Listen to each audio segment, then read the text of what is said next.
Hey, what's up YouTube? I'm Lara and this is Cake Anything. Welcome to my brand new channel where I'm going to be taking you through some of my seriously stressful cake orders and just some silly cakes I decided to make all on my own. I've decided to start a series where I go back in time, take some of your favorite cakes and remake them, but this time make them even better.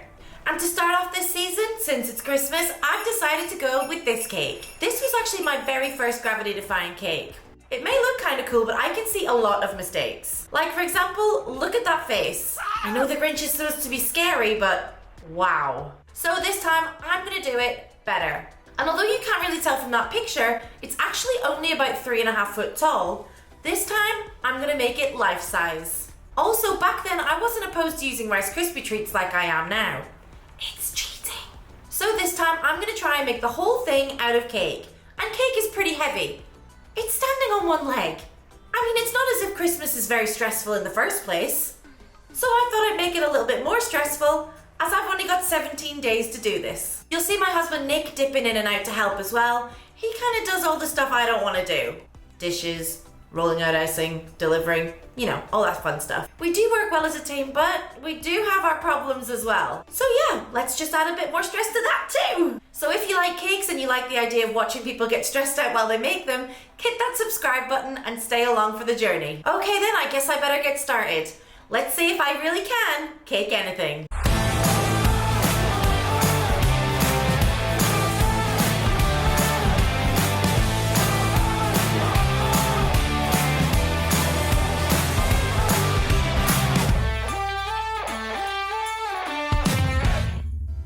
Every time I start one of these projects, the first thing I have to do is break it to my husband that 2 weeks before Christmas, I'm going to be making a life-size Grinch cake.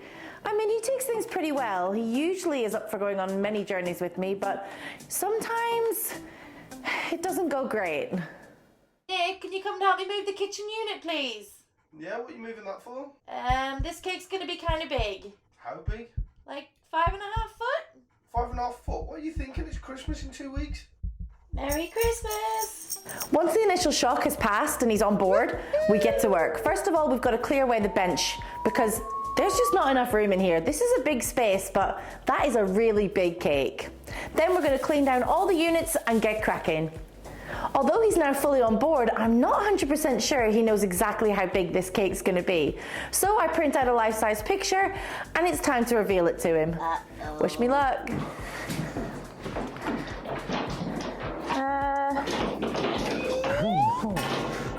This big? Yeah, pretty big that. Okay, I totally thought he was going to take that worse. He seems like he's really on board. Next thing we have to do is figure out exactly how we're going to make the structure for this cake. All of my cakes have an internal structure because otherwise they would just fall to the ground. It's kind of similar to how a wedding cake has supports in between the layers, only mine are a little bit more complicated. I'm kind of the brains behind the frame, whereas my husband makes them. However, we do have to collaborate on a lot of it because sometimes I can get away with myself when it comes to the ideas. So the problem with this is there's going to be a lot of stress on this leg, on the bend. So I don't know what the best materials in that to use would be. So obviously we usually just bend the rod, don't we? But so this is going to be really heavy. So obviously we usually just bend the rod, don't we? But Problem you've got is this bend down out. yeah, there's 3 bends. Fine, there's 3. Bend, bend, bend, and then there'll be a bend going up into this as well, won't there? I think that'll be strong enough. I was thinking about using some welded steel. You're a welder. Oh. So obviously we usually just bend the rod, don't we? But so yeah, that's the problem that I'm facing. Because the last time Welded steel ain't going to change anything anyway, whether you bend the M10 or not. The problem you've got is that double bend. the last time we did this, I just used one straight pole and kept his leg quite straight and just bent like the shape of the actual cake. Yeah, we're past that now. Yeah, we're past that now. We're not going to do that, are we? No. So we'll have to design a frame then, won't we? Do me a drawing. Okay. He's really taking this surprisingly well considering it's Christmas in I think 17 days at this point. Anyway, we start off with me drawing out the plan for the frame while my husband works really hard on his side of the shed. Still working really hard. need to set up a camera in there to keep an eye on what he's doing. Okay, so now that I've got the basic shape that I need for that leg, I'm going to take it into Nick and we're going to figure out exactly how we're going to build it. Here you go. Transform the bar that we're going to use. Okay. I might need to do more. I'll leave that with you? Yeah, I'll sort it. Okay, thank you. While Nick's making the frame, I'm going to go ahead and make a small version of the Grinch out of clay, just so I know exactly all of his shapes and proportions.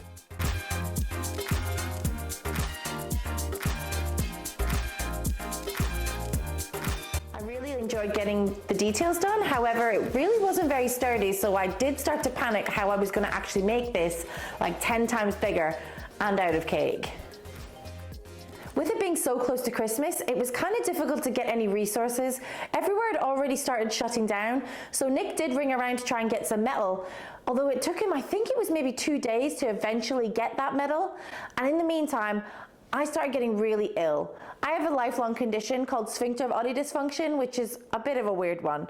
I've said this before, it's not a problem with my bum. Just putting that out there. But it did knock me back a little bit and I ended up needing some surgery. So Nick made the frame in the background while I was in hospital getting that done. And by the time I was better, we only had 5 days left to build the cake. Unfortunately, this meant that the videoing kind of went down the toilet. I didn't get a chance to film much for YouTube. However, I did take a lot of videos on my phone and I'm going to talk you through them now. I'm feeling a lot better, but there's only 5 days left until Christmas Eve, and I've still got this complete cake to do, as well as looking after 2 kids, sorting out Christmas, and just generally getting on with life. I've stacked the cake onto the frame, and I'm carving out the shape. I've filled it with a chocolate buttercream, and I'm going to be covering it with a chocolate ganache.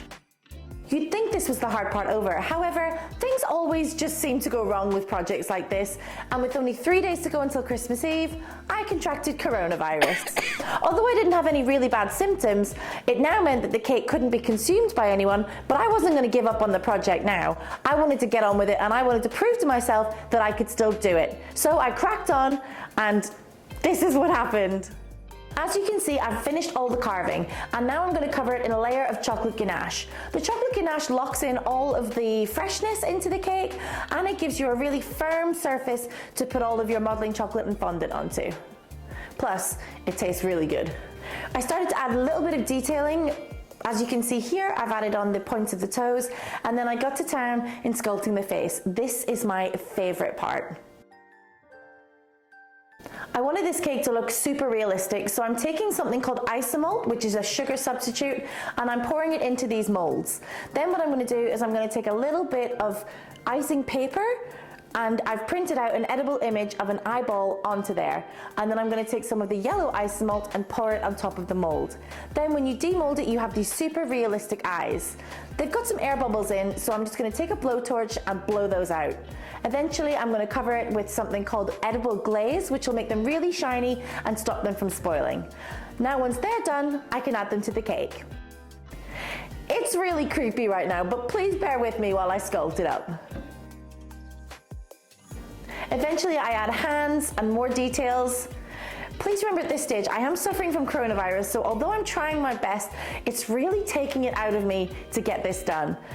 As you can see, I don't look very well, but I'm pushing on because I want to get it done, and once I set my mind to something, I have to do it. Then I take some of my fondant modeling chocolate mixture and put it through my sheeter, ready to add on some details. Once I'm happy with the shape, I'm going to go in and add a little bit of texturing. As you can see here, I've just taken my Dresden tool and I'm just swishing it here and there. I would have liked to spend a whole lot more time on this, however, time was really tight, so I just did my best. Then I took some cocoa butter mixed with some powder food colors and I painted all of him up. He really starts to come to life at this point. And adding details like his little black nose.